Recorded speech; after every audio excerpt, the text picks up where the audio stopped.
There are no people in the future. There are no people. There are no people in the future. No people at all. There are no people in the future. Where did all my people go? There are no people in the future. Let me try my people call. Where are all my people?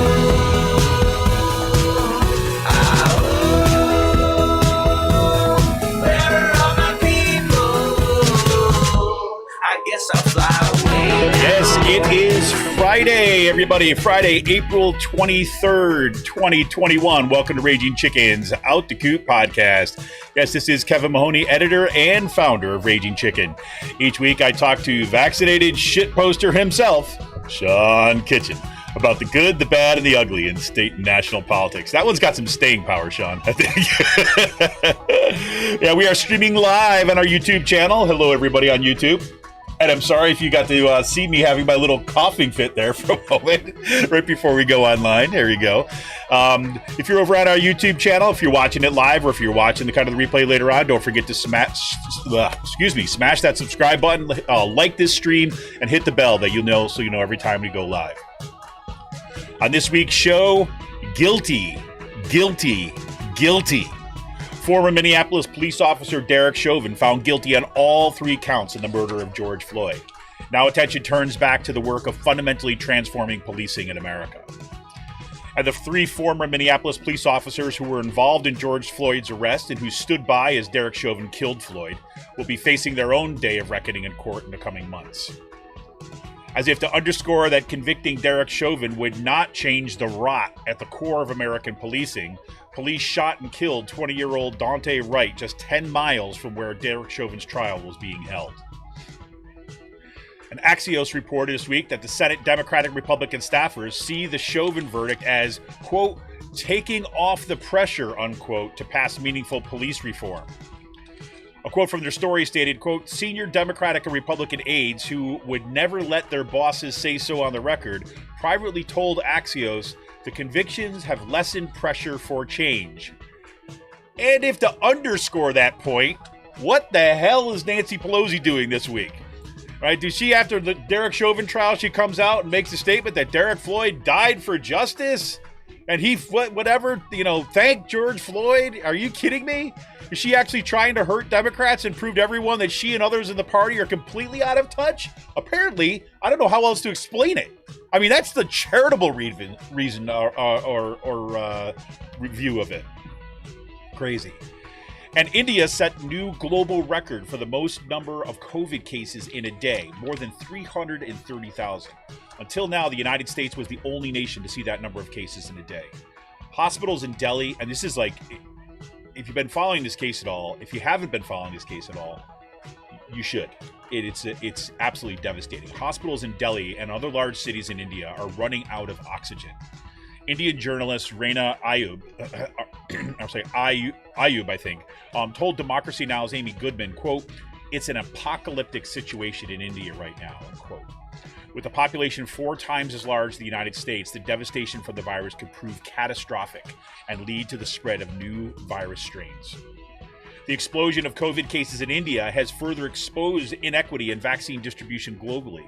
Even though India is one of the largest producers and suppliers of vaccines in the world, corporate patent protections have prioritized getting vaccines to nations who can pay top dollar, not to those who need it most. And guess what? Yep, we could thank Bill Gates for that, as outlined in Ann Newman's recent article in The Baffler, Who Owns Vaccines. It's really freaking unbelievable. Bill Gates is a bad man. He's a bad man. Yesterday, on Earth Day, Biden made a commitment to cut U.S. carbon emissions in half by 2030. And while that commitment is one of the boldest we've ever seen from an American president, energy experts told the New York Times that such a move would, quote, require dramatic overhaul of American society, unquote, and fundamental changes in America's energy system. It remains to be seen if the Biden administration truly has the political will to do what is necessary to meet his own commitments.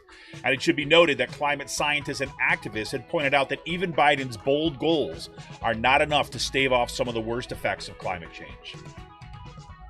Pretty crazy. Yes, Priorities USA. Remember Priorities USA? Yeah, that super PAC that supported Hillary Clinton back in 2016. They released a report last week that was very critical of Democrats' ad spending. Republicans outspent Democrats on TV and digital advertising for House and Senate campaigns 8 to 12 months before the 2020 election, even though Democrats outspent Republicans by the time the election kind of came up. So they spent a ton of money right up to the election. But here's the kicker. 75% of the money Democrats spend on TV advertising for congressional races missed their target audience. Yep, it was just about the billing, everybody. It was just about the billing. And DC Statehood, baby. That's right. The House passed a DC Statehood bill yesterday, and the bill moves on to the Senate, right? Yeah, good. You go, let's say, Republicans, not happy, right across the board. And of course, you got the kind of cast of characters for the Democratic Party who are going to cause problems too as well. But nonetheless, it is going to the Senate. And it will be one more test of how wedded Democrats are to the filibuster. And today, man, it was one heck of a week in Pennsylvania, let me tell you this. And Seth Grove, you can hear Seth Grove's name a few times today. Seth Grove and the House Republicans from the State Government Committee released their findings from their election integrity hearings. Republicans are eyeing up voter IDs for in-person voting and those voting by mail, limiting drop boxes to 1 per county, having signature tests and third-party witness signatures for mail-in ballots, and a purging of the voter rolls. And that's just getting started, right? Stephen Caruso from the Pennsylvania Capital Star published an amazing interview with House State Government Chair Seth Grove. During that interview, Caruso asked Grove how he could be a good faith actor in negotiating voting reforms when he's associated with ALEC, the American Legislative Exchange Council, that billionaire-backed Koch brothers-funded place, right? Okay, so how can you be a good faith actor? And then he put his names on letters seeking to overturn Pennsylvania's election results and had a meeting with Chris Kobach during the election integrity hearings. Grove's response says, well, we'll see. Huh? We'll see? We'll see how you be a good actor? Oh, we'll see. That's your answer? Apparently. And election truthers, conspiracy theorists, and insurrectionists inspired by the McPillow CEO, Mike Liddell, returned to the Capitol this week, demanding that Pennsylvania General Assembly pass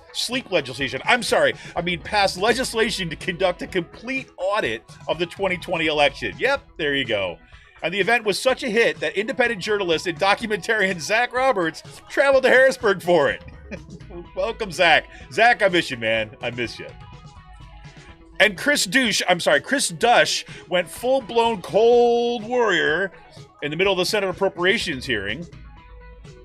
Dush, I gotta keep on saying his name, Dush, not douche. Dush used COVID conspiracies and Nazi analogies when asking acting Department of Health Secretary Allison Beam if the Wolf administration, just sit down for this one, okay? Asking if the Wolf administration intentionally sent COVID patients to nursing homes and turned those nursing homes into death camps. Yes, and during the video he said, were there discussions with the department about how much money could be saved by putting people in those congregate settings and decimating the population and socialist governments that could be seen as an effective tool to reducing those costs to the state? While Dush was spouting off these insanely offensive conspiracies, the Republican Appropriations Chair was trying to interrupt Dush and stop him from speaking. It's unbelievable. And when asked, did you see this dude? When I was like, well, where did that come? Well, I was forced to ask because somebody asked me the question to ask you. Yeah, no, you didn't have to ask that, Dush. And in an op-ed this week, Tara Mirth and Susan Freicht, I think I say her name, Freicht, for the Women's Law Project, warned that maternal mortality is skyrocketing in Pennsylvania, while PA Republicans continue to pursue anti-abortion legislation that will only worsen the crisis.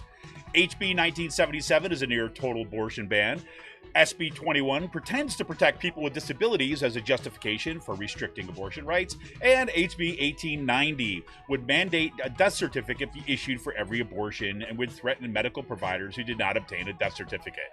Yes, just more fun in the freaking carnival-esque insanity that is Pennsylvania. And the Chronicle of Higher Education ran a big, if rather superficial, story on PASSHE Chancellor Greenstein's plans to fundamentally redesign the 14 state-owned university system. While much of the article misses the mark, it has helped place PASSHE in the national spotlight, right where Greenstein wants it, I suspect.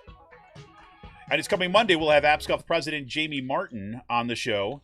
On Monday, to talk about Greenstein's planned mergers and redesign. And despite Greenstein's repeated public statements that faculty are very much supportive of the mergers, APSCUF decided to conduct its own survey of the faculty that are going to be affected, right? And out of 1,100 faculty, more than almost 1,900 plus responded. And guess what it found? Well, fewer than 8% of faculty were supportive of the mergers, and only 7% believed the process had been transparent. So I guess it's kind of a low threshold on Greenstein's point, basically what you call support. Anyways. In today's last call, NASA's Mars helicopter Ingenuity made not one, but two flights on the Red Planet this week. The historic first flight on Monday saw the helicopter take off, hover about 10 feet in the air for about 30 seconds, and descend back to the ground. And then on Thursday, just yesterday, the flight lasted almost a minute. The helicopter hovered about 16 feet, moved sideways about 7 feet before returning to the ground. They're testing all sorts of capabilities from here. I'm just like, whatever. I'm just floored by this. Meanwhile, on the ground, NASA's Perseverance rover turned a bit of Martian air into breathable oxygen, thanks to an instrument called MOXIE. The little toaster-sized instrument is designed to separate oxygen atoms from carbon dioxide molecules. The test, and this was only just a test of this little thing, produced enough oxygen to give a single astronaut about 10 minutes of breathable air. Just wild. And early this morning, the SpaceX Crew 2 Dragon capsule launched from the Kennedy Space Center in Florida upon a Falcon 9 rocket. The international crew consists of 2 astronauts from the U.S., 1 from Japan, and 1 from Russia. Crew 2 should arrive at the International Space Station early tomorrow morning. And yes, I did get up to watch the launch at 10 to 6 a.m. Yep, that was me.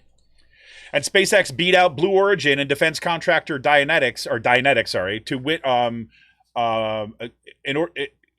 They beat them out to win the right to build the spacecraft for NASA's Artemis mission to the moon. Pretty amazing. And I got myself some human robot beer this week, everybody. And not to mention a hat, right? Got the hat right here. I'll put it on for last call, right? There you go. I said I was going to, and I did. So we'll have some news on that. And we've got some, I'll obviously give you the updates from Free Will Brewing coming this week. I want to remind everybody to tune in to the Rick Smith Show on Free Speech TV this and every Saturday at 7 p.m. Eastern. You can stream the show live at freespeech.org or tune in to the Dish Network, DirecTV through the Free Speech TV app on Roku. And make sure you subscribe to Rick's Daily Show on iTunes, Podbean, and wherever you get your podcasts. And if you haven't already, you absolutely must check out the newly launched Sisters of the Night Caucus podcast. You can find it on Anchor, Spotify, iTunes, or wherever you get your podcast. Yes, you probably heard, I hope, that you've been listening, so that their latest episode that was out was with the only State Senator Katie Muth. Great episode. Get out there and check it out. The women behind this podcast really just rock the house, and they know where the bodies are buried. Spooky, they also right? have Allison Beam, acting secretary of Department of Health, on as their next guest. Yeah. Nice. So I'm sure we can get a really interesting breakdown of the committee hearing with Dush. Oh, man, fantastic. Make sure you're going to follow them on Twitter at the Night Caucus. That's at the Night Caucus on Twitter. Fantastic. And we've got quite a lineup coming up on Out the Coop Live. I'm just going to tell you the next two. This coming Monday, as I mentioned above, April 26th at 7 p.m., we'll be talking to Dr. Jamie Martin. She is the president of APSCUF, the Association of Pennsylvania State University Faculties. We'll be talking about PASSHE Chancellor Greenstein's plans for what he calls system redesign, which includes merging 6 universities into 2, firing scores of faculty and staff, and destabilizing students' current and future academic plans. And then on Monday, May 3rd, I welcome Melissa Troutman and Joshua Boaz Prabanik, directors of the new Rights of Nature documentary, Invisible Hand. Invisible Hand focuses on the global movement for the rights of nature, starting with Grant Township, PA, right here in PA, which became the first community in the United States that attempted to defend an ecosystem in court using rights of nature to stop fracking waste injection well from being built in its watershed. It's a couple of great shows coming up. We've got a series of other ones kind of lined up coming forward, just a matter of finding the dates. I tell you, this is a problem I like to have. have, when I've got more people that want to get on quickly than I have time in order to do. So that is exactly where I want to be. We're also going to have another semi-regular segment that I'm going to be announcing fairly shortly. Look for that in probably the second week of May. But we'll tell you more about that as we get closer. So I want to remind everyone that, you want to help out what we got here, right? Best thing that you can do is that become a member of Raging Chicken for as little as $5 a month. You can help expand the shows that we're seeing and help kind of support what we do. But before I put a plug in with myself, I can't believe I didn't mention right off the top. For all you gamers out there, please do check out the Game In for all your gaming needs. They're a Quakertown-based Black family-owned gaming store. Their family is like, it's my son's, one of my son's best friends' family who owns the place. Fantastic. Check them out on Twitter at the Game In with 2 N's. Look them up on their Facebook page. We need something hard to get. You need kind of old school, new school, and everything in between. Check out the Game In. You can shoot them an email with any questions at thegameinpa@gmail.com, or check them out online at thegameinwith2ns.com.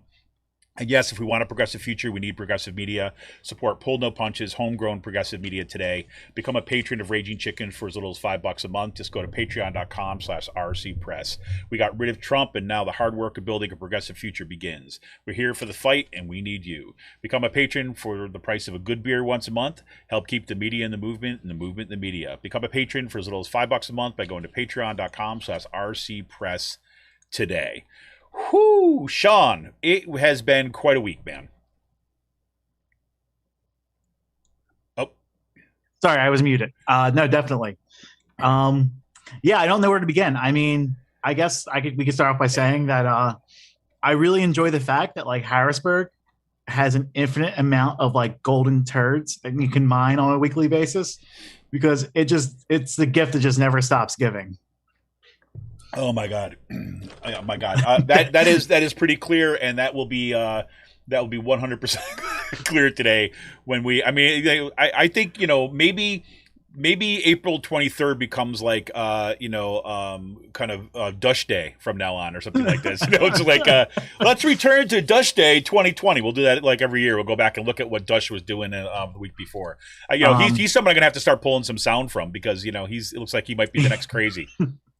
Yeah. No, there's no shortage of crazy here in Harrisburg. I should say, I'm looking forward to podcasting without any interruptions, and why might that be, Sean? Because my computer came in this week. Got my MacBook came in. Definitely looking forward to using it. I've been whizzing around on it, picking up pretty easily.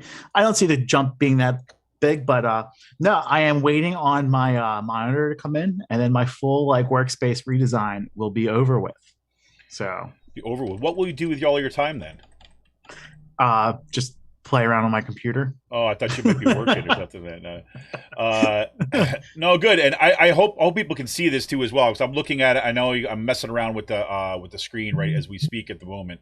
But I hope you can kind of see that Sean's video is like so much better, and I think that we're going to have a much better luck with the internet connection, because I know for the past couple of weeks it's been a little tricky.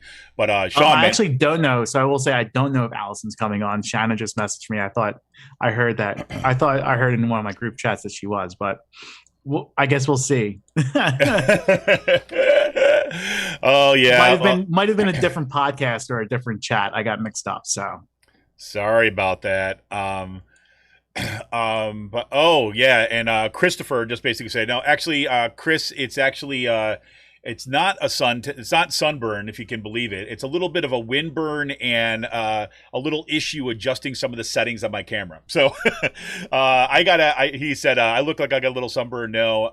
And then Chris also wanted to kind of jump in by saying that Barry Weiss is going to be joining us all because she's coming out with a new podcast. How about that? So all the more reason to sign up for the Sisters of the Night Caucus podcast to just make sure that Barry Weiss is kept as far away from the airways as possible. Yes. Also, the Sister of the Nights, I'm actually going back more with Shannon right now. They have a really awesome bracket going on, a tournament. They do, actually. I filled it out. Yes, I did. Who will start the America First Caucus in the Pennsylvania House and Senate. I definitely filled out mine. There were a couple of them are no-brainers, with Mastriano. I picked Martina White over, I think, Benninghoff or someone.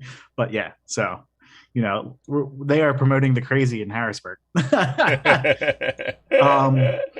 But yeah, I mean, it feels great having my computer.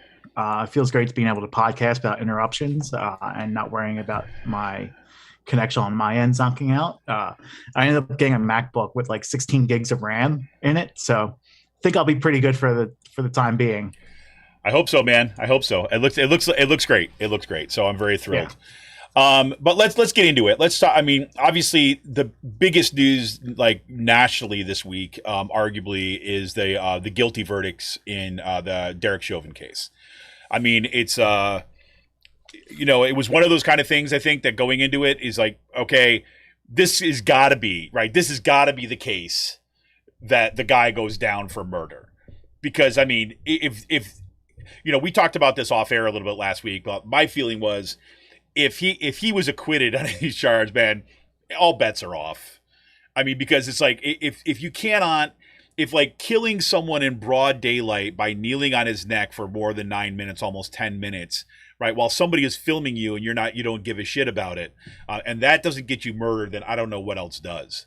Right. Yeah. I mean, like, and the fact that like it got to the point where we didn't know if he would get convicted or not is a huge problem. I mean, I felt relieved after the verdict came in. It feels like another wrong from 2020 was righted with this, even though like George Floyd's not coming back. But like it feels like a reversal from like this past year that we've been stuck in with the pandemic, now the vaccines, and with Biden winning. Like this was, one last thing that like there needed to be accountability, like some part of it. And I mean, it felt good watching him get frog walked out of the courtroom, afterwards. Absolutely. I mean, like, yeah. I mean, we're I guess we could talk about some of the reactions in a few minutes. Yeah, I mean, I think that's good, and what also marks this as fundamentally different from I think some previous moments was that there wasn't the. Look, people tried, and this is kind of what you're getting at here. People really tried to kind of like call this justice. Right, justice for George Floyd. And, I'm telling you, the movements are strong enough now where people were very quick to just kind of get rid of that narrative and say, no. That is accountability, right, for Derek Chauvin's actions. What's that? I used the word justice on my Instagram account. I had a few people reach out to me. So, no, I mean, like, it does matter, like the diction and the words that are used for this. Well, yeah, because basically by calling it, like a lot of people came out and the first thing was talking about justice and using it just kind of like in a kind of very colloquial way. But then you started seeing, people like we talked about, like Brian Williams, we saw kind of even some Democrats talk about his justice as wanting to kind of like steer us away from the movement to, kind of say defund the police, fundamentally transform police departments around the country, and basically seeing as that, okay, we got a bad apple, so everything works. And racism is over in America. Right, exactly. And almost like we've turned a corner, right? We've turned a corner. Right. I mean, and and again, in many cases that we saw some of that, even Biden, even what Biden's reaction was, and even Kamala Harris, right? You could see them kind of trying to feel where the winds were blowing. They didn't go all in and like justice has been done, American justice, blah blah blah. They were saying so much work needs to be done still and things like this. But more importantly, the people on the street, right, were kind of coming out and basically no. Like this, all this says is like the fact that we are celebrating that somebody who committed murder in broad daylight on film, on camera, could be put in jail. We're celebrating that. That shows you how far we've got to go, right? I mean, that's just insane. And also, I mean, I feel like it shows that the reforms that Obama pushed with, like body cams being the panacea. We've seen this with the body cams didn't prevent Daunte Wright from getting shot and killed. Right. Like the body cam, the cell phone cameras didn't stop George Floyd or Eric Garner from being killed on the streets. Just because people are recording the cops or the cops are being recorded through body cams, it's not going to stop them from committing the crimes they have, and it's not going to stop the systemic racism that is in our policing across the country. I mean, Daunte Wright was killed for having a warrant for a summary offense. Like that is just, and it's ridiculous.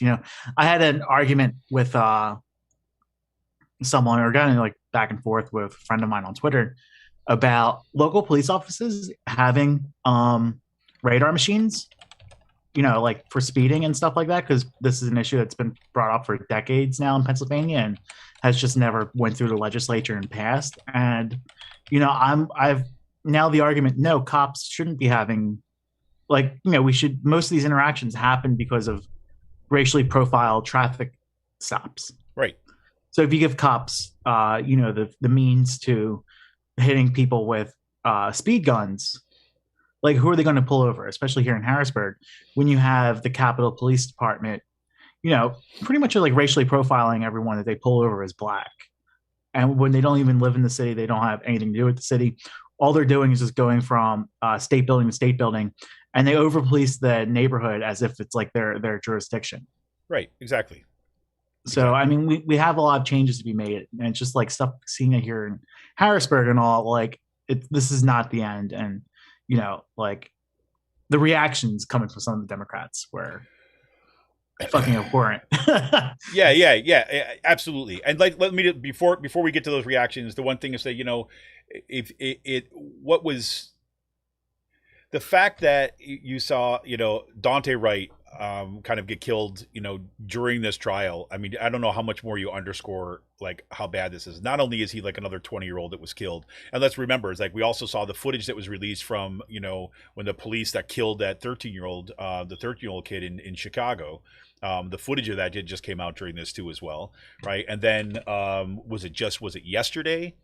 We saw the day of the trial, or the day of the verdict. You have the young woman with the knife that was shot in Columbus. Makila, what's her name? Knight, last name, I think. I'm not sure. Makia Knight, but Makia Bryant. I'm sorry. And she was 16 years old, right? And one of the things that's been interesting about the way that people are talking about this now, right, is that because what's the script? The normal script in this situation is saying, "Oh yeah, but she had a knife." So, like, what we're being asked as viewers, right? We're being asked as kind of listeners of the audience when people say that, "Oh, she had a knife." We're being asked to fill in a script that we've been taught. Was that therefore she deserved to be shot, or she brought the shooting on herself, or the killing was justified, right? And I've seen unprecedented kind of pushback against that particular narrative. The idea is like, no. Even if she did have a knife, she didn't deserve to die. Right?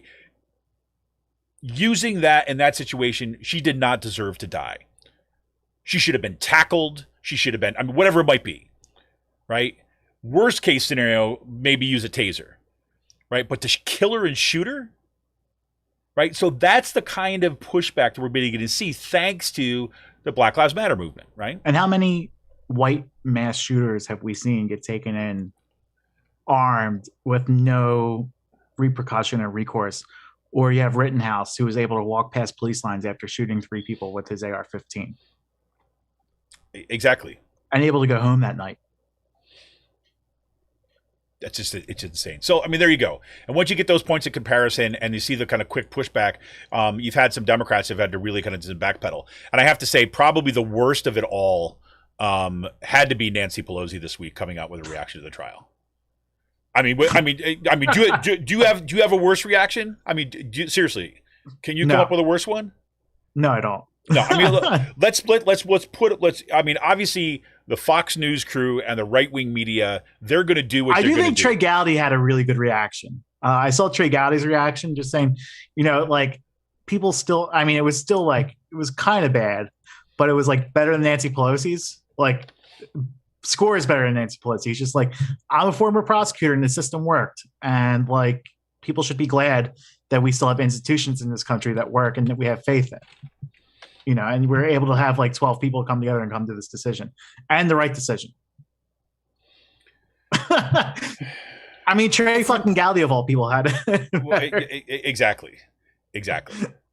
Exactly. I'm not gonna say it was a good reaction, but it was a better one than Pelosi. When I still have not watched the video of Pelosi. I refuse to like put the video on and watch it. I've read the quotes. Like he sacrificed his life for Yeah, here police it is. reform. Let me just read what she said, right? For anybody who did not see this, right? Seriously, thank you, George Floyd, for sacrificing your life for justice. Just let that sink in. Thank you, George Floyd, for being killed, right? Sacrificing your life for justice. For being there to call out to your mom. How heartbreaking was that? Call out to your mom, I can't breathe. Because of you, thousands, millions of people around the world who came out for justice, your name will always be synonymous with justice. And now we have to make sure justice prevails in the sentencing. But you know, that's its own procedure.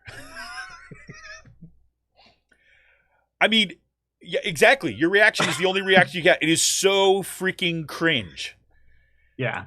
And it's like, I mean, how, I don't know how, she apologized afterwards. I'm sorry. You're the leader of the House and you've got, there's a verdict that's going to come and one of two things is going to happen, right? You have to be prepared for each of those options. And the fact is that you come out and say, thank you, George Floyd, for sacrificing your life for justice, that's what you prepared. And let's be real here. Like this is coming right when Axios is publishing their story saying like Senate Democratic aides are now saying their bosses feel relieved that they don't have to do anything because one killer cop was put away. Like that's the bare fucking minimum. Like, yeah, let's unpack that a little bit because this is really important, right? The fact that people, again, these are staffers talking off the record. This is like Axios, so I really don't have. I mean, Axios kind of like publishes this stuff from time to time. It's sort of like Politico with like the Tiger Beat on the Potomac type thing, but like it's mind-boggling. Like right. So like, and just to be clear, so everybody's 100% crystal clear about what's being said here is they're saying that there were some Democratic legislators, right, who were concerned because there was all this pressure to do police reform, right? And it was going to put them in a bad situation because now they're going to have to do the cops don't like it, so it's going to make them uncomfortable, and they're worried of what the police are going to say, and they're worried about how that's going to affect them, and so now that this conviction that Derek Chauvin was convicted on, publicly and on film on a live feed murdering somebody, that somehow that's going to take the pressure off so they won't have to legislate in any meaningful way to get police reform. That's what's being said here. As Dave Latour said, racism is over in America. Jesus Christ. That fucker. I mean, like... That's pretty much it. As Dave Latour said, racism is over. The verdict is in. Like, it's remarkable. This is remarkable stuff. I mean, yeah. I mean, it's like, why is that remarkable? So let me just say, it's like, again, actually, if you're politically aware and you're thinking about this stuff, it shouldn't come as a surprise, right? I mean, we can also guess which senators these are. I mean, like, right. Mark Warner, Kirsten Sinema, Joe Manchin. Yeah. Like there's three probably. Chris Coons. Mark Warner, by the way, is like the right-wing Democrat sleeper cell. That's how I think about Mark Warner. I mean, like that's what I think about Kirsten Sinema at this point. Like Mark Kelly. Like I mean, you have people who are like, thank God we still have the filibuster in place, so we actually don't do stuff for our constituents. It's crazy. Well, one thing you'll be happy to know, Sean, is that Shanna just said that she saw a bunch of Latour school board signs in Camp Hill today. So yes. So there you go. There you go. Oh my gosh. But so I mean, okay. So why? So let's say this should not be surprising, right? This should we should be clear-eyed about this stuff, and let's just go back to what I think the role of progressives are, right? I mean, let's be clear, is that this is not like, let's support Democrats for being Democrats, right? We've been saying on this show for as long as we've been on this show, right, is that Democrats get elected, then that gives us leverage. We have to push them, right? This is not a team sport thing, right? This is about saying, look, if you have Democrats need to be pushed to do the right thing, and this is evidence of that. So there is no taking our foot off the gas, right? It's about pushing even further at this point. I mean, that's what we've got to be able to take away from it, because you got those, you've got, people, you got Kristen Sinema, you got Mark Warner, everyone you just mentioned. If they're sitting there and they're kind of feeling a little bit of relief, we need to make that as short-lived as possible, right? By putting the pressure back on them. And that's true at the national level, and that is true at the state level and the local level. Right, and probably even more important at the local level when it comes to police reform, right? Precisely because of the way the police departments are funded and the way that they're monitored. So there you go. That's a nice smirk you got going on your face, Sean. No, I'm just laughing at a couple things. Crancy was messaging me and praising me for being clean shaven. Very good. But no, I'm also like laughing at the Latour for school boards. It's just like, God. But this is where we're at, right? I mean, this is if one thing, if it should buck up anybody, like, at least you got to know, if you live here in Pennsylvania, you are at the center of the political universe right now, right? Because like crazy has come home, it's built nests, right, and it's hatching all over the place. And our job is, one, to contain it, and then to kind of get rid of it. So we all got work to do. It's great. I don't even know where we go from here. Well, how about let's just do an abrupt shift. How about that? I mean, I like the Priorities USA thing, but we can hold. Well, let's go at the end. I don't want to go into this too extensively, right? Precisely just because there's some really deep wells to go down in this one. But just want to say what is happening right now in India. With Modi, but I'm on vacation. I really can't help you out. And so everyone for themselves. Right. So let's see the pattern, right? Modi got a right-wing strongman, right? They surpassed, they Brazil took over the lead from Brazil, right? Which again, another right-wing strongman who's kind of leading stuff down there. The case of India, however, is most disturbing, in part because 80% of American vaccines, the vaccines that we get, are manufactured in India now, right? So they have the facilities in India, and I was listening to Majority Report this week, right? I mean, it's like a great example of neoliberalization, globalization, and the neoliberal world order that we live in, like what's happening in India, and it's been like that. I mean, what's the one woman, the farmer that, we can go back to Schnell's Club. Yeah, Donna Shiva. Just going back decades, you could just tell how fucked up India's policies are, just because of globalization and how we treat. But here's the thing about this, though, right? Is that some of that has been turned, right, by some of these movements, again, Vedanta Shiva, and again, there's been this right-wing backlash, this Hindu nationalism and things like this that's going on in India. But the other thing is that India did also pass these laws, right, that basically said, we don't have to abide by your patent laws, right? Is that basically they basically took the needs. Well, I'm talking in the context of broader context of globalization, totally. The farming, but it's just it's always been a really bad case of how globalization affects developing or underdeveloped country. Yes, totally. But here's the thing. So you've got the manufacturer, but we also kind of see in India, you've got some of the, again, you've got a kind of high tech sector, right? You've got the pharmaceutical industry in India is absolutely kind of enormous. And a lot of those are kind of Indian based firms. They're not these global transnationals, right? But some of them are.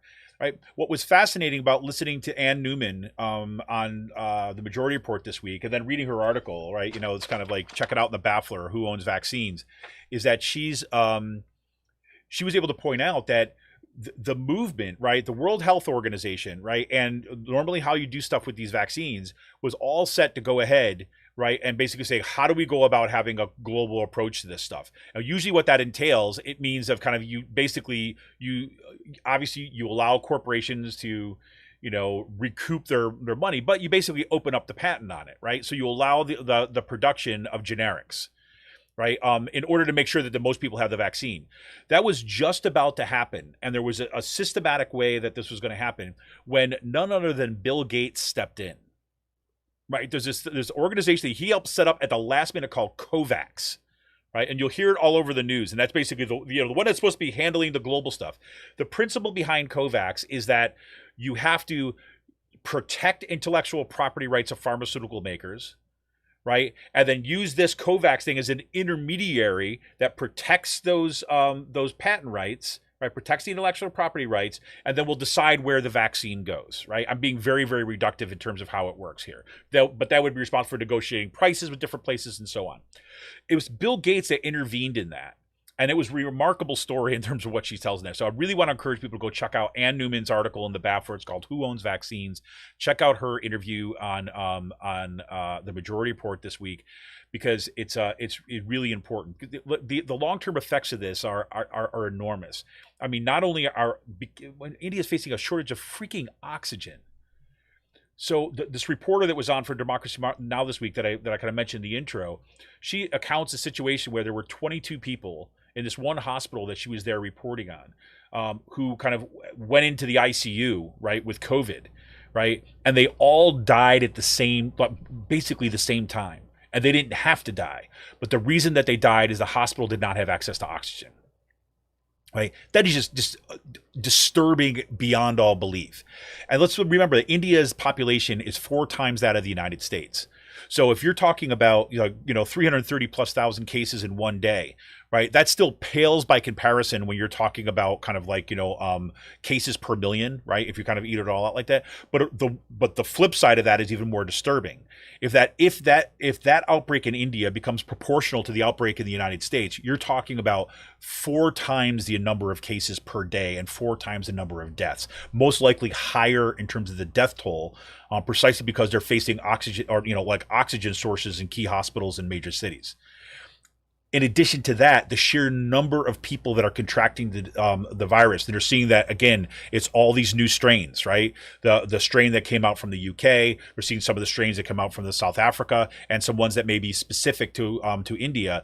Those are now in the pool of kind of the mutation machine of the vaccine, which means if we don't get this under control, right, and to have a global kind of like effort to stop this shit and get Bill Gates out of the way and freaking start producing this stuff generically, then what's going to happen is that we're going to be living with the kind of living the mask life for a much longer time. So do check that out. Don't turn away from what's happening in India, right? Don't feel too confident and too comfortable in terms of what's the vaccine. I feel thrilled that I got my second vaccine, and I'm very thrilled, but I'm also well aware that, okay, this is just... this is one step forward, but we are nowhere kind of away from the end of this, and it could get worse. So more movement forward on this. So the other thing I want to talk about on the global scale, which seems to be really significant before we get to the Priorities USA stuff to kind of close out the segment, is I don't know if you could find a better Earth Day news than what came out of this this summit that Biden held yesterday, where you're talking about the Biden administration making a commitment to cut U.S. carbon emissions in half by 2030. That's astounding. And if you get into the particulars of what that actually looks like in terms of what kind of transformation it's going to be, he's claiming basically that even if he's not going to get the support of the Senate, it's not going to go through, that his administration is going to take proactive steps toward that reduction of carbon emissions. And that is things like using the federal government's purchasing power, right? The conversion of all, say, for example, like postal vehicles, right, to electric vehicles. Right? Things like that are under the control of the administration. They can make those moves. But those kind of moves are going to be woefully insufficient. So the difference is, and I think Chris Hayes had a really good kind of take on this week, is that what makes this different than, say, some other previous administrations. He went through going through Al Gore first saying it back in the 80s, now to Al Gore saying it 2 weeks ago, whatever. What makes this different, according to Hayes, and I think he's right about this, is that the time frame, right? Is that most people say, well, by 2050, and where most people hear 2050, they think that's way off in the future. But by the end of the decade, and the fact that we're kind of in 2021 right now, and that most of the steps that will have to be taken will be taken during Biden's first term, if we're able to hit those goals, that means, all efforts forward. And that's why I think that, folks from the Sunrise Movement are rightfully to point out that this is still insufficient in order to stave off the worst of the climate change effects. But I've also I believe that this is all the more reason to kind of double down and push, right? Because we actually have an opportunity here to make a significant impact on how bad climate change is going to be in the future. We remember back several years ago, we had the IPCC come out and basically say, hey, look, we've got 11 years. Well, we're down to about 8 years now. And so this has to be happen really quickly. So anyways, we're going to be following that. We're going to see where this goes from here. But that was absolutely huge. And I do think that Biden is right, basically say the stakes are enormous, because they are. Cool. So let's get to this story on the Priorities USA, because this is I don't want to say the fun and wonky stuff. Yeah. Go ahead, man. So, Priorities USA is a super PAC that supported Hillary Clinton in 2016. They've done really extensive online advertising in the past couple terms in 2020 and 2018. I was actually able to get a training how to do social media training through them with targeted ad spending on Facebook. Really awesome, extensive programs to learn how to do things on the back end of Facebook. So Priorities, they put out a report a few weeks ago, or a couple weeks. I was on a press call for this. They put out a report detailing the ad spending that was going on, and they finally released a report last week. So a couple of the key findings is that Republicans have been outspending Democrats in ad spending a year out of the 2020 election up to 8 or 9 months or 3 months before the election. So 8 to 12 months before the election, or around 8 months before the election, from a year out, Republicans are spending more. And Democrats got a shit ton of money that came in late this year due to Ruth Bader Ginsburg dying, tens of millions of dollars. And then you had candidates like the woman in the challenger to Mitch McConnell and the challenger to up in Maine, McGrath, right? Get all this money and boatloads of cash and nothing to do with it, even though they got smoked in their elections because of that. And so you have this it highlights the mismanagement of money. If you get a lot of late money coming into an election, you can't spend it. It's very hard to spend. So what they did is they took a total aggregate of all the Senate races and all the House races and how Democrats, matched up the spending. So one of the key findings is that 75% of the money Democrats spent on TV, this gets me, completely missed their target audiences. So if you're living in a saturated market like Philadelphia, you have all these different congressional races happening and are competing for airspace on those TV channels. And that's actually pretty what you expect. You know what I mean? Some of it spending in the past used to have media markets where Democrats were in the rural areas and that district took up the whole entire media market. But it's not like that anymore. So, for instance, out here in central Pennsylvania, you have Smucker, you have Perry, you have all three Republicans. I think Joyce are in the same media markets. So, if you're Eugene DePasquale or you're the House Democrats and you're fighting for this race, only a third of the people in this area are going to be seeing their TV ads. While they also, TV ads are completely missing the market. Right. And this is one of the things we were talking about. We actually do problems with our training. How do you reach a congressional market in New Hampshire when it's in a New England media market and they have no media markets of their own? And really the answer to that is divert more of that money to social media spending and online spending and stuff like that. Because you're able to target specific zip codes and districts. And I think we saw some of that this past year. I know I did when tracking all the mailers the Commonwealth Leaders Fund was putting out over the summer. Like Commonwealth Leaders Fund, the group associated with the Commonwealth Foundation, they got $20 million from Jeffrey Yass, the charter school billionaire in the state. They were hitting mailers going after Democrats in the middle of the summer, and people thought that was odd. And a couple Democrats I was talking to in the legislature knew exactly what they were doing. They are priming people to get for their mail-in ballots, to take votes away from Democrats as the mail-in ballots were coming in. And you think about, like, most of this money is being spent at a time when Democrats or people have already voted. Like, you're spending all this money weeks before the election at a time when, like,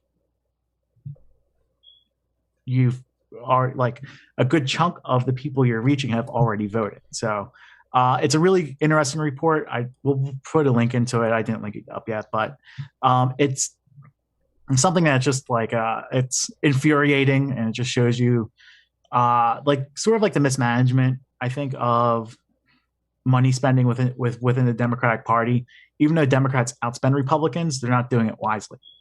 Well, and let's say, look, this is essentially the same argument that AOC made earlier in the year. She might have made this, she made this early in the year, and she got a whole bunch of crap for it, right? By pointing out about kind of social media spending, some of the things that you're pointing out there too as well. If you want to reach people, that's what you got to do. But here, I think that what Priorities USA does not say in this, which I think that also accounts for the reason why we saw that flood of money, is because that's the system of consultants, right? I mean, the Democratic Party relies heavily upon kind of, paid consultants to do their work, and those paid consultants get the most bang for their buck in TV markets. Oh yeah, and you also, I mean, you look at it, there are two important races here in Pennsylvania. There was no fucking online spending. Right. And that was Trisella and Nina Ahmad. And we lost row offices that we traditionally should have won. Like Stacey Garrity and DeFore were not expecting to win these races. They were floored that they won these races. And you go and look at the ad libraries. Like Nina Ahmad ran some online advertising on Facebook a week before the May primary. And she did the same thing a week before the November election. And Joe Torcella didn't spend a single dollar, or spent very minimal money on online advertising. Yep, absolutely. I mean, like, you can see how we lost these races here in Pennsylvania.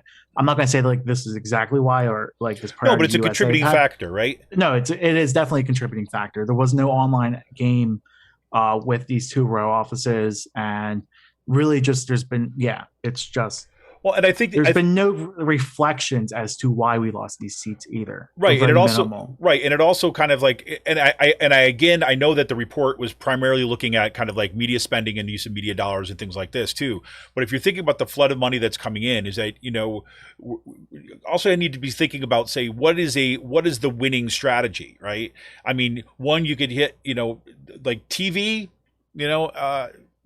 can't see that. Maybe some big markets and things like this, maybe that kind of works out. But maybe we have to say we need consultants that are also going to basically pouring money into on the ground campaigns. I don't think it's I think it's also a generational issue within the consulting class. Like, you don't have older consultants getting these getting trained in digital spending. I think it's more of your younger activists and consultants, like people like me and people like in the C4 groups or other organizations, or like younger people like within AOC's realm who are the millennials that are running these campaigns. Exactly. So my point, they understand the social media aspect of it, and I think a part of it is like there's a generational gap there. People just think that they'll be able to do this and get by. Right. And it's also, and this is where it comes right up against the Democratic Party structure too, as well, the generational structure at that point too, because you remember, a lot of the progressive consulting groups, right, were kind of locked out or were attempted to be locked out by Democratic Party leadership, basically saying you support any kind of primary challenger, right? You're no longer going to get these contracts. And a lot of times the people who were supporting the progressive challengers were precisely the people that you're talking about, like millennial run kind of the media thing, or much more savvy about what's going, how social media works and how to be most effective in that. So you've got a generational issue in terms of this consultant class, like highly paid, kind of well-off consultant class that are paired up with the Democratic Party leadership. And people are getting a 10% kickback. Well, from no, that's exactly it. It's like, and when I say when these consulting companies get the most bang for their buck in these media markets and TV, I don't mean bang for the buck for the candidates. I mean bang for the buck for the consulting companies, right? So, anyways, do check out that report. Sean sent me that report, and I was like, oh my god, this is it. But it's actually. I think it's also a very valuable report because it comes out from Priorities USA, right? It's not coming out from, the left-wing think tank that's trying to make a case. But, I mean, these are people that are positioned like right in the center of the Democratic Party. And Priorities is doing good work, in my opinion, with like this stuff. Yeah. So good. So last thing to kind of close out the segment, got my DC Statehood hat on today, right? Thank you. Was so excited to see the DC Statehood get a vote and for it to pass in the House.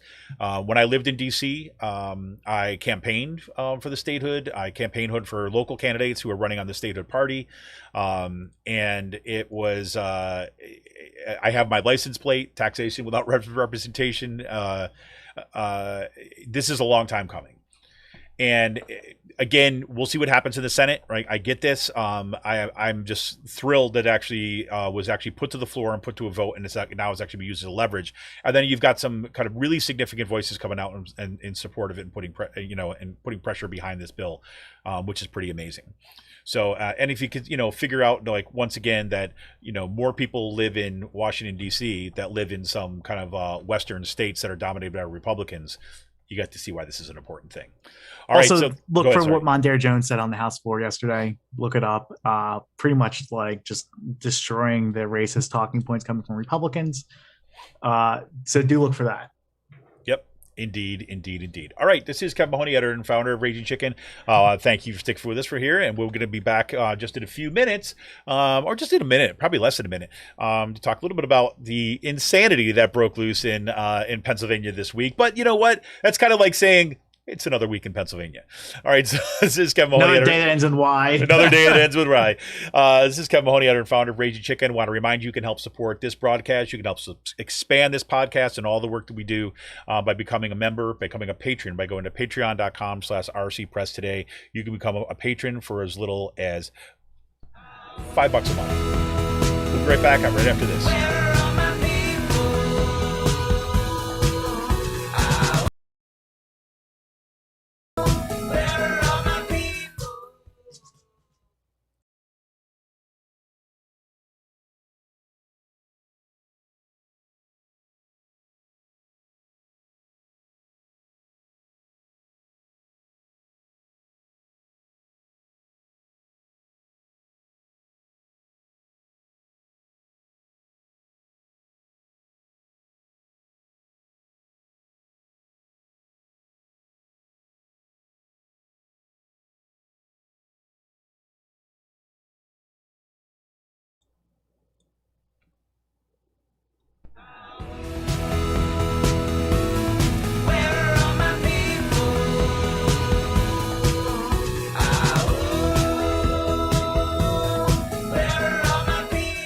Yes, everybody, welcome back. This is Kevin Mahoney, editor and founder of Raging Chicken, here once again with vaccinated shitposter Sean Kitchen. And it is a day that ends in Y in Pennsylvania. Sean is clean shaven after quite a week. Sean, what you got for us, man? I will say one thing before we get started. It's actually funny. This is the only profession you can get shit for shaving. Eric gives me shit all the time for shaving when I'm on my calls. And I at least I got a couple fans out there to support it. But yeah, I guess where should we start? Seth Grove again. You're gonna be hearing his name a lot over the next few months on this podcast. So, by the way, if anybody has got some good Seth Grove sound that they want to float my way, just send it to ragingchickenpress@gmail.com. Ragingchickenpress@gmail.com. Let me know. I would love any sound clips you want to send me with Seth Grove. I'm building a cache. So, anyways, go ahead. So Yeah. So the House Republicans released their election integrity findings this week. Wait, It did can not we just like do the air quote quote thing, it. air quote thing Yeah. when we say findings? Yeah, findings. Okay, let's please Yeah. let's keep this real. It included pretty much like 0 to 0 bipartisan initiatives that people spent months talking about at these hearings. Following these hearings for the past few months, there were a lot of county commissioners, there were a lot of out-of-state officials that did come in and that did lift up their voting systems in the state that they live in. Even on the Senate side, you had a couple of people from Colorado explain how they have like 30 or 40 drop boxes across the city of Denver or the county of Denver. And how like people in those states, they've reduced lines because of like they've expanded voting access to pretty much make it easy to vote for everyone in the state. That's not what this report is doing. That's not what this report found. This report, Republicans are eyeing up voter IDs for in-person voting from mail-in ballots. Seth Grove has put his name on bills going after mail-in ballots, repealing Act 77, limiting drop boxes to one per county. They did not say it explicitly, but when you hear the words uniformity that are used, when they talk about uniformity in across the Commonwealth of Pennsylvania, what they're talking about is uniformity in the counties. Right. So if Mifflin County has one drop box, then Philadelphia has one drop box. Right. So that's when they're talking about like limiting drop boxes to one right. per So county. It's not like uniformity in terms of drop boxes per people. It's drop boxes just because we have a county, there's lines on a map and then one drop box that gets it. Yeah. So like that's pretty much like what they're eyeing up. They want third-party witness signatures. They want signature tests. Come up with a ballot curing system and purging of the voter rolls. So pretty much like this is what their findings are. It's a preview of what's to come. If you paid attention to the hearings, especially over the last couple of weeks, the last 3 hearings, you had, people from the Heritage Foundation, groups associated with the Heritage Foundation, groups associated with other right-wing organizations come in and talk about what they should be doing, and it's pretty much like lifting all these up. If you look at like there's an article in the Guardian back in October leading up to the election talking about how Chris Kobach, J. Christian Adams, who is from the Public Interest Legal Foundation, and that guy Spakowski, who Malcolm told off in a hearing. Unfortunately. Like these are the people who were big promoters of Trump's big lie in 2020 leading up into the election, and are the people who helped Trump craft his conspiracy theories in attacking our election. And now we have these people going around the state houses across the country to solidify Trump's big lie in voter suppression tactics. Right. But look, I mean, as Shanna has pointed out here, you do have to be fair to Seth Grove, though. I mean, there was voter fraud, right? I mean, you got to, come on. We got to be honest with people. There was voter fraud. Yes. Like three cases out of 7 million. Right. And they were Republicans. Right? Yeah. So, I mean, like this. Yeah. So here you go. Like, and as you point out, like he actually admitted that, right? He had to admit that. So before we get to that, sorry. So I put a blog together this week. It's going to be coming out next week, highlighting all the people, putting together some of the insane quotes that came out. I spent my weekend last weekend going through hours of election hearing testimony, outlining and hearing the bullshit that was said. Like you had a couple people, like there's this organization called the Solutions Opportunity Project that said that compared Pennsylvania's rulings in the month leading up to the election as the NFL issuing a rule change in November, an hour before a game starts, that allows teams to get 5 tries for a first down instead of 4. Like this is what like they're talking about Yeah, exactly. in front of a committee hearing. You have people using quotes like Zuckerberg was privatizing Pennsylvania's election process through the money that they were giving out. Zuckerberg gave a lot of money to a nonprofit, and then counties were able to apply for grants. And it wasn't like selectively picking which counties. Any county could have applied for these grants. And it just so happened that the counties that were ran by competent Democrats, like Delaware, now this is the importance of like these local elections we were telling you about, like, Delaware County, for instance, switching last year, or these counties in the Southeast switching, you have Democrats running them now. They applied for grants that helped them to run for the election, helped their election run smoothly. They called them Zuckerbucks, and they were coming up with lies saying like Mark Zuckerberg put his thumb on the scales and influenced the outcome of Pennsylvania and Georgia. Like, this is like the bullshit that was being said at these committee hearings. It's incredible. So Zuckerberg is going to be made into the new George Soros. Pretty much like, and we know how the right wing loves using George Soros in anti-Semitic tropes. So, this is what's happening. And this is what we're coming up with. So, questions? Questions. I mean, this is crazy. Well, I do have to say do have a really important update that we should give right now. To say that Seth Grove earned something this week. Seth Grove, it turns out, has advanced in the bracket to the exclusive Awful 8 in the Sisters of the Night Caucus bracket. I think it's really important because I think we can see who's he going up against. That's the real question. Dude, we're in Pennsylvania, man. He's going up some tough competition. Are you kidding me? But I do think that Seth Grove putting in the extra effort this week with these hearings and kind of like these made up findings and be able to double down on trying to rip the democracy away from from Pennsylvanians. I think that earned him a spot in that position. And then speaking of Seth Grove, continuing about Seth Grove. Continuing about because we ain't done. Oh, by the way, Brian Latour just kind of hopped in our chat. Just wanted to know that if he can get a hand on one of those yard signs. So just wanted to let you know. So that's his like long lost brother is Brian Latour's long lost brother is David Latour. So yeah. They're not related. No, I'm just saying. I'm having fun. So it was actually pretty funny. I was hanging out with on the deck a couple weeks ago and talking to Malagari, and I was like, Steve, ask Brian how his brother Dave is doing. And Malagari just looked at me like I had three heads on my shoulder, not knowing what I was talking about.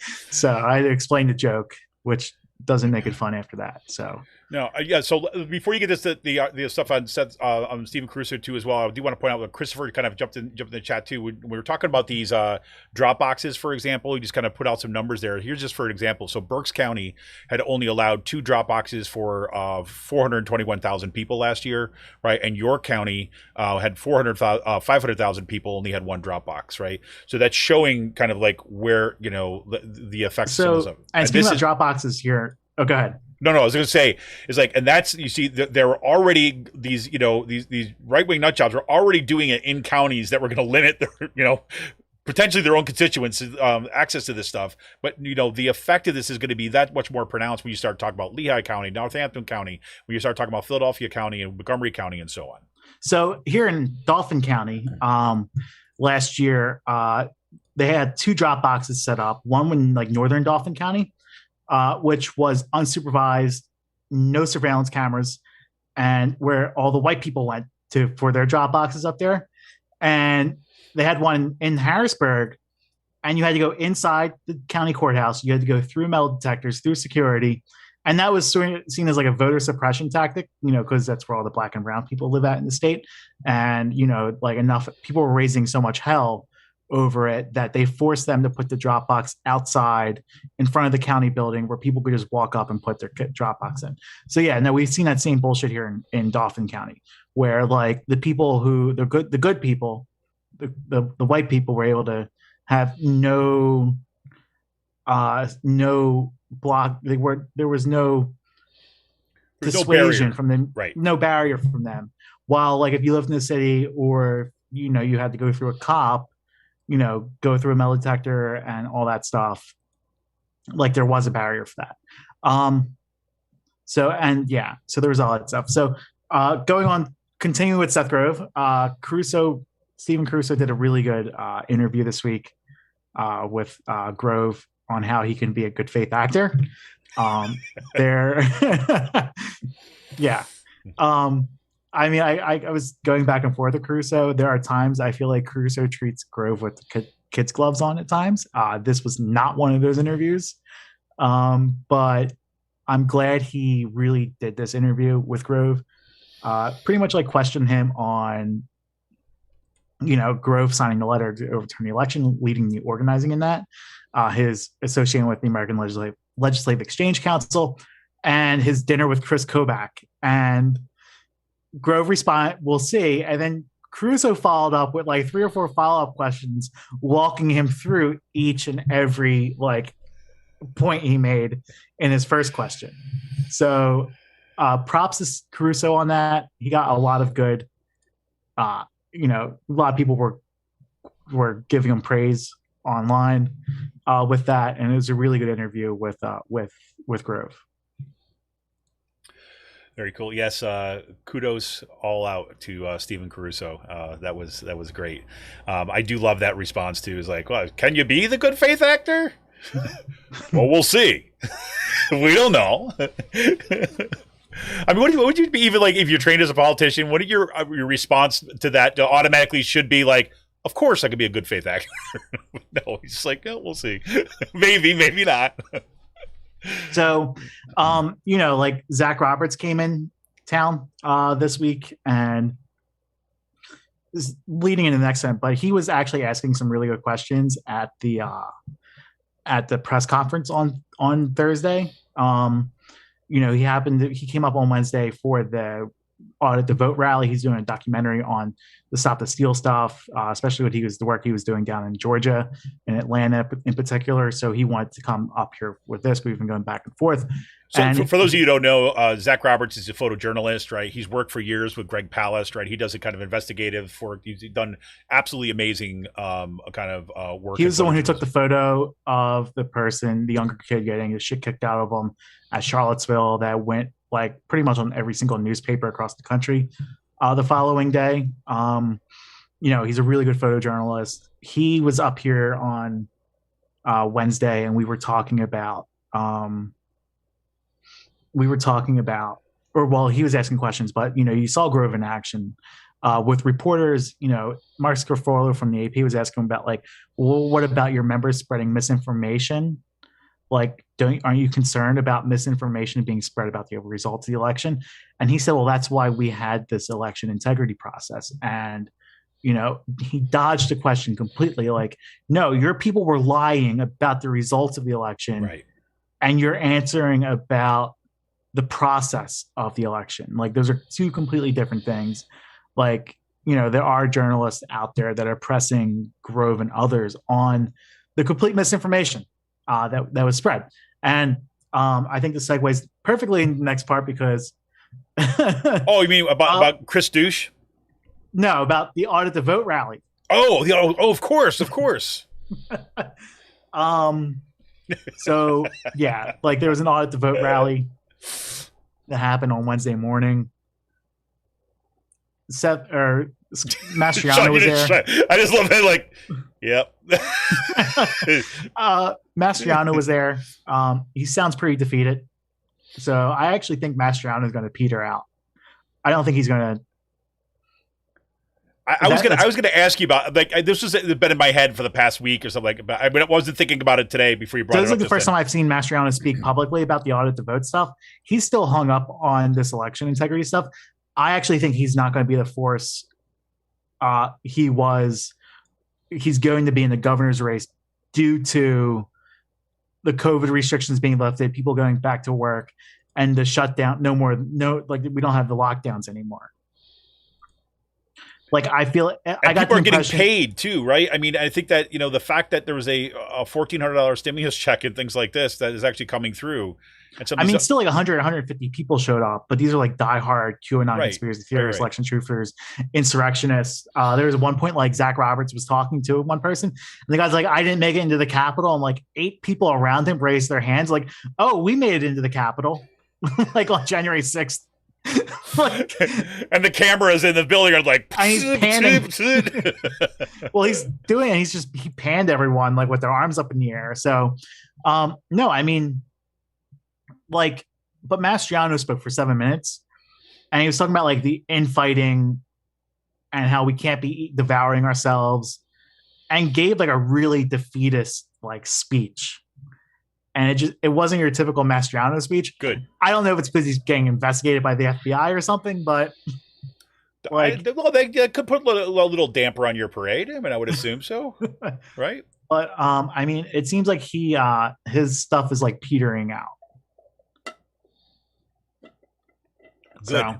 Good. Yeah. The fewer fascists that are running, the better. I think that's a motto that we can all live by. Right. But at least Mr. Pillow Dude was there, right? Or inspired such a thing, which is good. All right, so why don't we take us in then to the God, it's like there's so much amazing stuff going on. So, what happened here now with Mr. Dush? I'm trying to do the U with the umlaut, right? Isn't how he's Dush?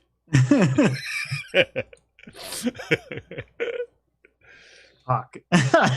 What? Nothing. So, Okay. Man, so many things about this video clip. Did you watch the full video clip? I just watched part of it. I didn't have. Sorry. Go ahead. Okay. So Sean asked me several times to watch the video clip, and I didn't watch the video clip. I did not do my homework. I'm very bad. He talks about how the Nazis were communists and like anti-capitalist and all that stuff, and like just so like that's just right there, just starting as a complete like misunderstanding of that. Like he said the Nazis were socialists because socialism was in their name. Because National Socialism was in their name, so therefore they're socialists, and they yeah. So this is the premise that he's starting by, and then just goes off the fucking rails. You know, it's definitely like apparently like Pat Brown was trying to stop him, the Republican chair of the Appropriations Committee, like interrupting him, trying to get him not to ask this question. Good luck, Pat Brown. But yeah, he basically said like, you know, he turned the nursing homes into death camps and like it's just astonishing, right? I mean, it's astonishing.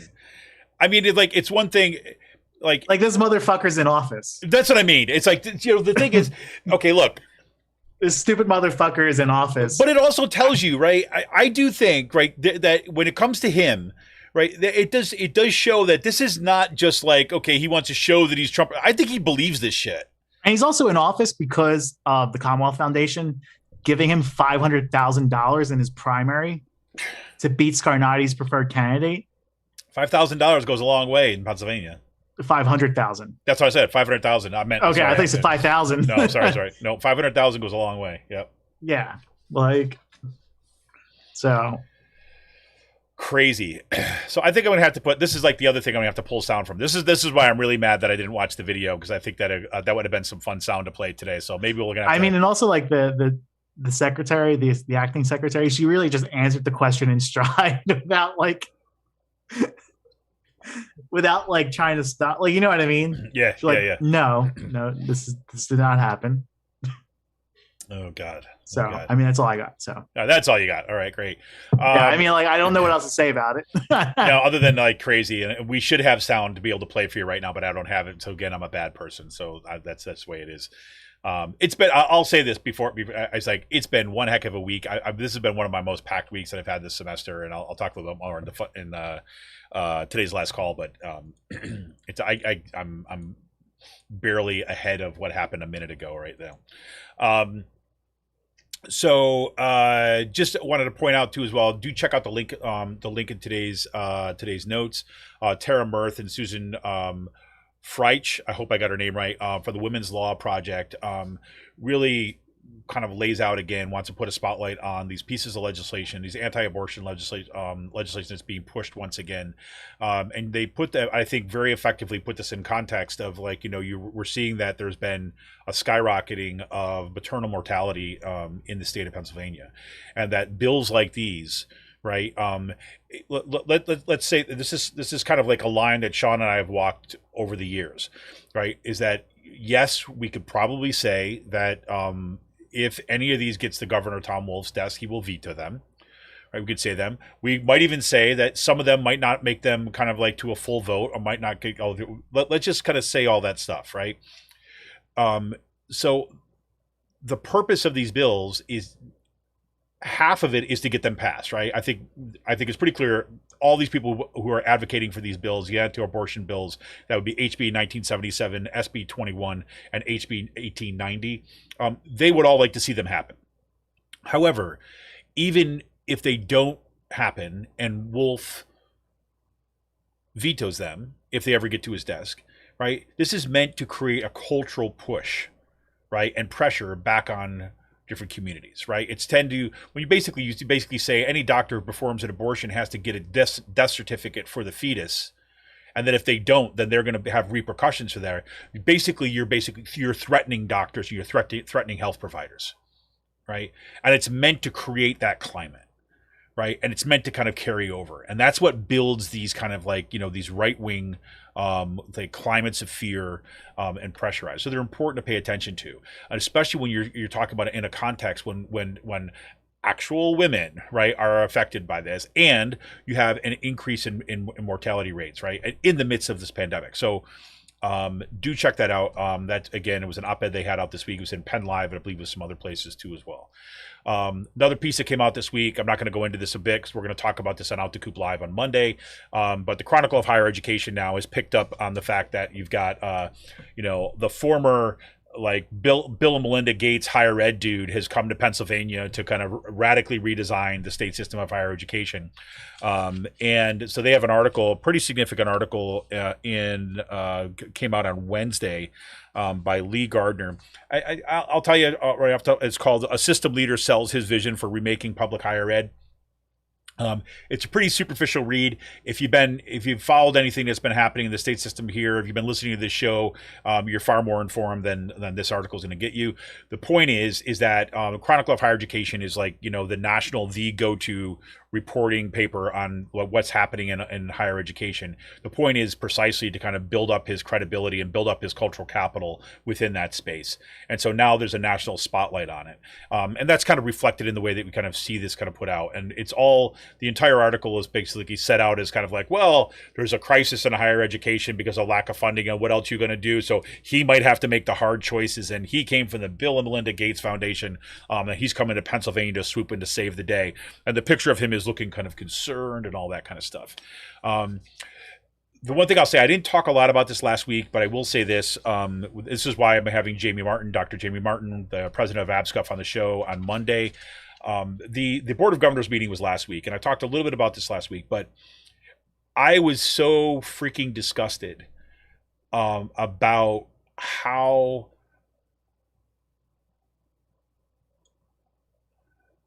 Chancellor Greenstein's ability to just lie, right, for kind of PR tick and stick to his talking points about his claims, even after he spoke after Jamie Martin, president of ABSCUF, came and kind of laid out the results of their survey, basically showing, Chancellor Greenstein's been going around basically saying faculty love this, the combination of the students love having the merger of all these of the universities together. I've met with all of them and I hear nothing but good things. And then ABSCUF says, okay, we're actually going to go get the data. You claim to be the data guy, right? So we're going to go get the data. We're going to send out a survey to all of our members at the affected universities for mergers, right? And then we're going to see what we get. And in like 2 days, right, sent out, there was like, I can't remember, it was like 1,500. Let me see if I can pull up the number. Yeah, it's like about 1,500 professors were surveyed, right? And nearly all of them came back, right? And it found out that, okay, well, Greenstein was right? There was faculty support for the mergers, less than 8%. there was less than 8% support. So technically, he said faculty. So apparently, he's talking to only those people, and this is exactly how things have been going. So he's talking to only those people to get those results. He says that this is most transparent, incredibly transparent. Only 7% of the faculty members in that survey said things were transparent. So again, tune in on Monday night for Out the Coop Live. We'll be talking to Dr. Jamie Martin, the president of ABSCUF, and when we get into some of this stuff, we're going to be talking about what is actually facing the state system of higher education, what is happening, is going to happen to potentially happen to students, what's going to happen to sports teams at this university, right? And what's the real agenda that's going on. So that'll be Out the Coop Live Monday, April 26th at 7 p.m. I hope you tune in for that too as well. So Sean, you got anything else in the realm of PA? Sorry, I was having a snack. I was snacking. I'm sorry. Nothing else. Pretty much, there's going to be important ballot questions on the primary ballot coming up. So vote no on question 1 and question 2, which are to radically change the way the state goes through a emergency declaration process, and basically politicizes the whole entire process. Great. That'll be on the ballot when?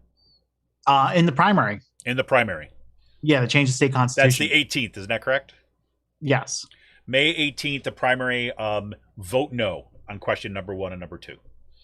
Yeah, pretty much like it's the way the emergency orders are done in this state. The Republicans are doing this as a way to attack Governor Wolf, getting around the legislature, and what it will do is pretty much like politicize emergency responses in this state. We talked about it before, but pretty much like it'll force the legislature to have to come in and like reissue an emergency order every 21 days to do this, every 3 weeks, which is, if something's happening in Philadelphia and you have a Republican controlled legislature, they may not feel the need to do that. So politicize like emergency response and stuff like that.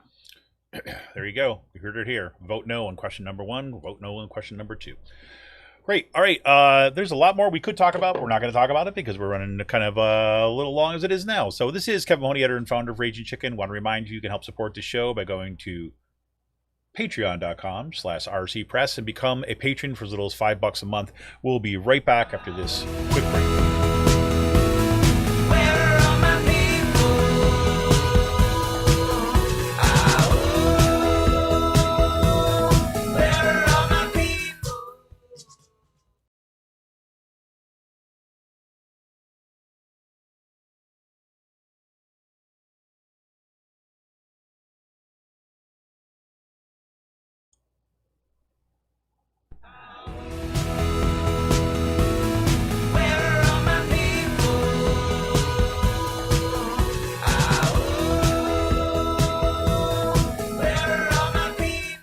Welcome back to Raging Chickens Out to Coop Podcast. It's our last call. We talk beer news, we talk space news, and you kind of see what else is going on kind of in the lives and happenings of Sean and Kevin. So great space news this week. I have been glued to watching every possible video I can see of the Mars helicopter Ingenuity this week. I was like thrilled. If you remember last week's show, they had to call off. There was a software glitch that had a problem with the flight control. This week has been amazing. The videos that came back, basically taken from Perseverance rover, looking at the test. The helicopter took off on Mars. Right, hovered like the first one hovered for about 10 feet above the air for about 30 seconds, and slowly kind of came back down. It's like first time that we've had powered flight on another planet, right? I mean, it's just really, that's the kind of stuff that just baffles my mind. And then they had a great press conference about this. Well, of course, I watched the press conference like the geek that I am. And then they had a second trial that went on Thursday. And basically what they're saying is that they're starting slow, right? And they're going to push this thing to basically see how much is possible, right? So they had a second run on Thursday, and that one kind of came up about 16 feet off the air, and they tilted the rotors at like a 5-degree angle. So basically, they tilted so that it could move one direction or another. And so they moved it over about 7 feet, and then kind of brought it back down to the Earth again, or I'm sorry, to the Mars surface once again. which was pretty incredible. And what I have to say, one of my favorite things about this, and I've been watching this stuff with my daughter in large part. She and I kind of like bond a bit over space stuff, and you know, she's 9 at this point, and what's well, let me just pull this up for a second. I'm just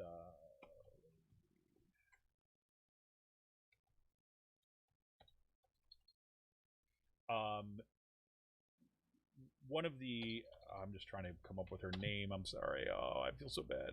Hopefully, I'll be able to kind of come up with this. But anyways, one of the leads on the helicopter is a woman, and she is like I believe, if I've got this correct, sorry, she's a Bangladeshi immigrant, and she's ahead of the team. And her enthusiasm is just freaking amazing, and I'm really kicking myself that I don't have her name readily right here. I will have to do my penance for this, which is her name's Mimi something, and I can't remember her last name. Anyways, but it was just great to see. So that's just kind of like a huge feat, seeing this little kind of helicopter take off another planet. Number one, the fact that the test happened. Number two, that we're actually able to have video from it to actually watch it, like, you know, obviously with the delay and everything, it's just spectacular. And then, in other freaking crazy news, which I didn't even know that this was part of the Perseverance rover, while the Perseverance rover is sitting there, you know, watching Ingenuity helicopter, like for the first kind of couple of weeks that has the time to do these tests before it goes on its own mission, while it's sitting there, it's got this little box on it. It's called MOXIE, right? And the instrument is basically, it converts CO2 into breathable oxygen. Right, so it takes it out of the Martian air, pulls CO2 out of the Martian air, and then basically produces oxygen. Right, it does have carbon monoxide is the kind of off gas from it. Right, so you know, got a car engine there. Right, but just incredible. Right, so you have this little box. They did one quick test, and they were able to produce 5 ounces of oxygen, which is about a 10-minute air supply of breathable oxygen, which is just remarkable. So I didn't even know that was part of it. I just thought I'd throw that one in there too. Pretty amazing. That has all sorts of kind of long-term effects. Like, number one, not just for oxygen supply, if they eventually do have some kind of base on Mars for scientific research or whatever it might be, but also, again, this is what they're really concerned about, I think, or certain people are really concerned about. If you can pull out oxygen out of the air, right, or actually could produce oxygen on the ground, liquid oxygen is one of the major propellants in rocket fuel. Right, so that you have potential to actually base fuel. However, in other news, the U.S. military basically chose Blue Origin, Lockheed Martin, and General Atomics because they are going to be testing out nuclear propulsion for spacecraft in kind of Earth orbit and then beyond. So the idea about needing to produce oxygen, enough oxygen to be able to make rocket fuel, might become moot if they kind of get these off and running. There's a series of companies that are actually kind of involved with that. I forget what they're called, like micro nuclear propulsion and stuff. It's just pretty wild what's going on. The other news is that SpaceX did beat out Blue Origin and defense contractor Dynetics. SpaceX will now be they got the contract to produce the lander for the Artemis mission to bring people back to the moon.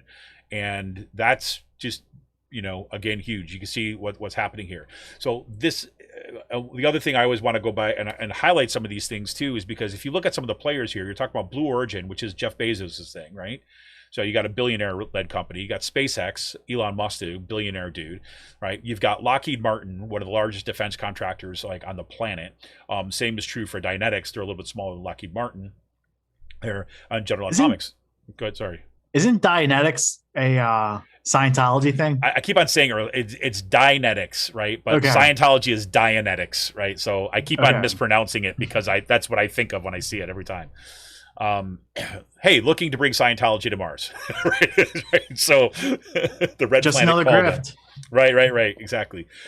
But so, I mean, so why does that matter, right? It's like, you know, again, just to remind you, like, why, I mean, part of it, yes, I'm like a space geek. I love this stuff. But my contention is always that this is galactic capitalism, right? This is like the attempt about expanding extractivism and like runaway capitalism into, you know, beyond Earth's orbit. And a lot of these folks that are involved in this see this as, a means for kind of crazy riches.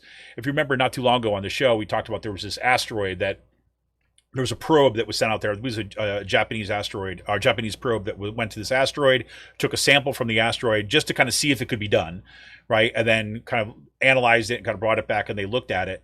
And the asteroid was composed primarily of nickel, right, and iron, I believe, right? And it was worth like hundreds of trillions of dollars, right? And what I didn't realize before this is, but if you look at battery production, I've been following also David Roberts has got this great podcast called Volts, which is really focused on say climate related stuff, environmental stuff. Sometimes it gets really, really in the weeds.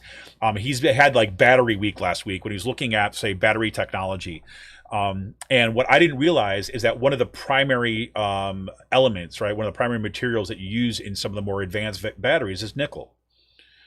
Right. So if you imagine you have kind of like what these people look at as kind of like, an endless supply of nickel from these potential asteroids. I mean, how long do you actually think it's going to take until these people start experimenting with it? To actually trying to retrieve asteroids in order to mine this stuff. So I really do think that's where it's going. Why does that matter? Is that has a potential to concentrate wealth in ways that we have yet to see. I mean, as unbelievable as it is now, you could only imagine what, like, bringing one rock right to the moon or something like this that would be produce like trillions of dollars worth of wealth. What that would do to the people who control those resources. And this used to be the stuff in science fiction, and now this is becoming there in fact. As we're finding out, there attempts again. This was happened in the last under the Trump administration. NASA, the Artemis Accords kind of came out, which was a way that subtly began to undermine the space treaty, which basically put basically said you can't own planetary, or kind of galactic objects and things like this. This is the direction we're going to go. And I keep on threatening to do a podcast specifically about the space stuff, and I'll get there, especially because I'm going to start. I'm putting together a course right now to offer at Kutztown University on space rhetoric, so that's going to be looking at some of this stuff in the policy and things. So anyways, that's a long segue that I didn't plan on talking about, so I apologize. I'll close out the space stuff this week by saying I did get up early this morning, right? I was up at 5:30 this morning so that I could get there and watch the SpaceX Crew 2 Dragon capsule launch from the Kennedy Space Center on the Falcon 9 rocket, right? That's going, it'll take about a little over 23 hours to arrive at the International Space Station. International crew, a Russian, a Japanese astronaut, and 2 U.S. astronauts, 1 woman, 1 man, and the woman is the pilot of the Crew 2 capsule. So that's really good. So I couldn't get my, I couldn't justify getting my daughter out of bed for it. So I'll just have to show her the replay when she gets home from school. So anyways, yeah. So I'll give some beer news before we get into kind of regular news. So I threatened this last week. I came across this company called Human Robot, and I'll show you. I'll show you their hat. Here you go. Just going to take this up. I'm going to switch hats right here. I'll put on my Human Robot hat for this, so I can wear this when I'm a good like Duck Dynasty vibe to it. Yeah. Well, I thought the pairing of the two was like I wish they have. Oops, sorry. They have this cool logo that I wish they actually had a hat with just that, but they didn't. So I got this. So I thought, okay, every time I'm going up the mountains, I'll wear like the pairing of the Human Robot with the camo. So we do fear. But I did get some of the beer, and it's just kind of, it's actually took me out of my comfort zone when I normally here. So I'm going to show you. This is the Bergenstrasse. This is right here. This beer right here is a Franconian style Zwickel beer, right? And I had one yesterday, right? It was absolutely delicious, right? It's definitely in the kind of the German tradition. I also got one of these called Hallertau Pils, right? A nice German Pils, right? We're going to check that one out. I haven't had that one yet. And finally, get back to a little bit more on the Irish end of things. We got the Twilight Campfighter, which is an Imperial Stout. So I'm going to check that out now. Shout out to the folks at Human Robot Beer. I'll kind of report back even more kind of next week. I do strongly recommend, if you're looking for kind of more like a German style beer that you might be kind of more used to having around, on kind of festivals and things like this, right? That you definitely check this out. But I definitely like it. Definitely looking for something new there. Having said that, got the Free Will Brewing news for you here. They have got a new lager coming out this week, right? I mean, Free Will has not exactly produced tons of lagers, but they got a new one coming out here. It's called the Yuzu Kaeru, Kaeru. Yuzu Kaeru is a pale lager with yuzu and hibiscus. It's brewed with a simple base of Pilsner malt and rice, fermented with yuzu juice, and then cold conditioned with hibiscus flowers for several weeks. That one comes in about nice, kind of drinkable 4.4 ABV. I'm definitely going to be looking for some lower ABV beers that are over for the summer. So this has kind of been in that there. That will be available starting tomorrow, right, at both Percy and Peddler's Village tap rooms. They also have their Paw Paw Saison, right? Now, anybody watched the old Jungle Book with the Paw Paw, right, may or may not know that the Paw Paw is actually a native Pennsylvanian fruit, right, and tree. So that's one of the reasons why Free Will produced a sour that's based on this. So this is a barrel-aged saison with pawpaws, mixed culture saison, fermented and aged single wine barrel, locally gathered pawpaws, notes of white grape, pineapple, plantain, and followed by woody, earthy stuff. Comes in at 7.4 ABV. Definitely going to check that out. And I just want to give another shout out. I talked about this last week, but this one is definitely worth it. It's called the Prickly Pear Margarita Mash, a sour ale with prickly pear, key lime, orange, agave, and milk sugar. Comes in at 7.5 ABV. So there's my reports. I'm going to try to kind of, as things begin to kind of make a little bit more accessible to try to bring in some different beers, so that you get some more than just what's in my town in Free Will, but we'll kind of see what else we've got. So anyways, that's what I kind of got going on this week. Sean, what do you got going on, man? Not a whole lot. Just waiting for my computer monitor to come in tomorrow. So I have to say, we've gone an entire podcast without a glitch, and your video is pristine. I mean, this is incredible. Yeah, no, I'm really loving this the MacBook. I feel like it's going to take some time to get around and jumping around from it, but I'm getting my computer monitor in tomorrow. Got book stand, got a wireless mouse and keyboard for it, so it's like, it's going to feel good not having my desk cluttered with wires, which is going to be nice. I got my second shot on Monday, so look forward to that Monday afternoon.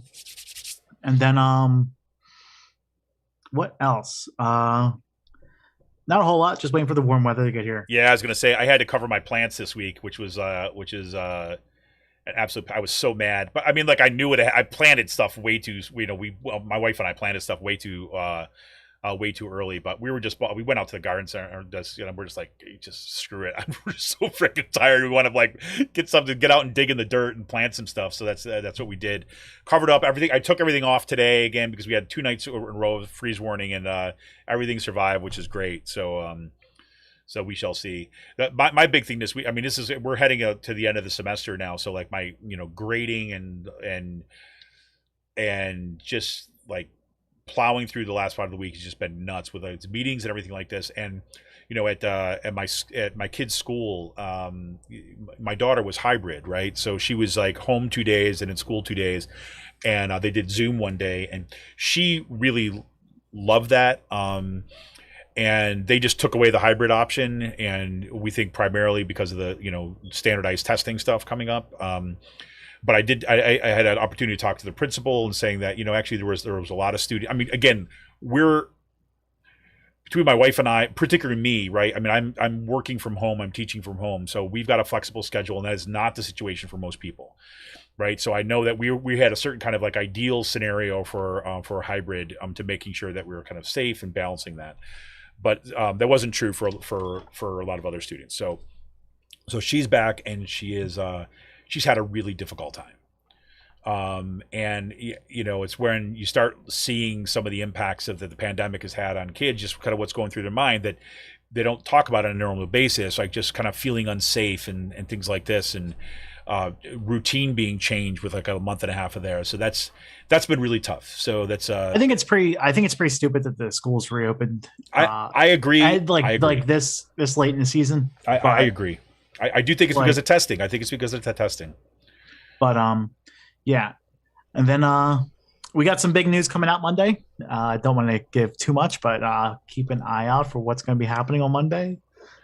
Looking forward to this for a while. I know you and I have been talking about this. Yep. It's gonna be fun. It's gonna be exciting. Oh shit!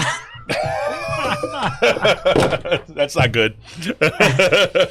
and Kevin I just spilled. Thank God that was water.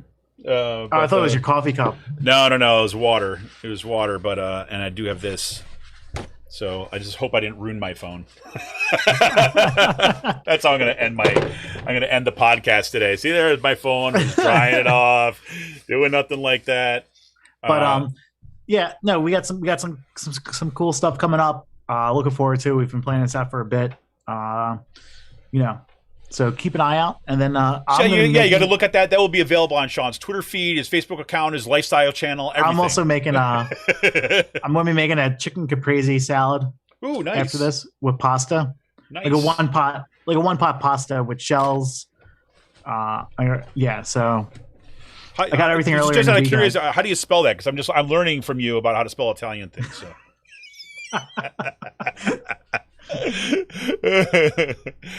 Oh, good, man. Well, and then one of the things I thought was really cool. What's that? Last thing is the photos I took of that press conference. Yeah. Oh, yeah, those are awesome. Yeah, I was not expecting the reaction I got from that. Like, obviously, I was shit posting with the one saying, notice anything unusual about this photo? With those like trying to cancel voting rights. Yeah. And everyone's like, yeah, male, pale, and stale. Or like also talking about their lack of fashion choices coming from the Republicans looking to cancel voting rights in Pennsylvania. Well, I do have to say on that score, there was a serious kind of frump factor going on with the dress code there too as well. So that was a legitimate kind of. I love how like half of them were wearing fucking sneakers. It's just classic. Yeah, it's just classic. Sorry to be kind of doing this, but yeah, I mean, whatever. I mean, that's it's a perfect picture, right? I mean, what more do you need to know? A bunch of kind of like older white dudes, right? Pasty white guys, no sense of fashion, style, right. And then they're going after your voting rights. Yep, exactly. So that's future Pennsylvania right there for you. So, anyways, hey, anything else for the good of the order? No, that's pretty much it. Me too. Well, I'm gonna close this out, and hopefully I got most of the water that I spilled over. Thing I didn't decide. Like, thank God it almost went right all over my mixer, and that would have been not good. But I got it away from that. It was good. Anyways, boy, that's pretty much par for the course in terms of like the way my week has been going. But good to see you as always, Sean, and I'm so glad you got the computer. It looks like fantastic. I know you've been waiting for a long time. I know this afternoon I'm going to be probably opening. I might go with the Twilight Campfighter Imperial Stout from Nice. Human Robot Brewery. So we'll check that out. So, all right, man. For the good of the order, take it easy. Thank you all for tuning in today. Great discussion today. I love the kind of comments coming in on YouTube today. It was absolutely. It was great to see. It's always great to know that you got folks that are out there, kind of in conversation and. Throwing in some great stuff. So thank you all for tuning in. This is Kevin Mahoney, editor and founder of Raging Chicken. We'll be back. Remember, on Monday, we got Dr. Jamie Martin, president of ABSCUF, and Out the Coop Live. It's on 7 p.m. And then Sean and I will be back next week with, I'm sure, an update on the crazy in Pennsylvania and everything that's going on. See ya!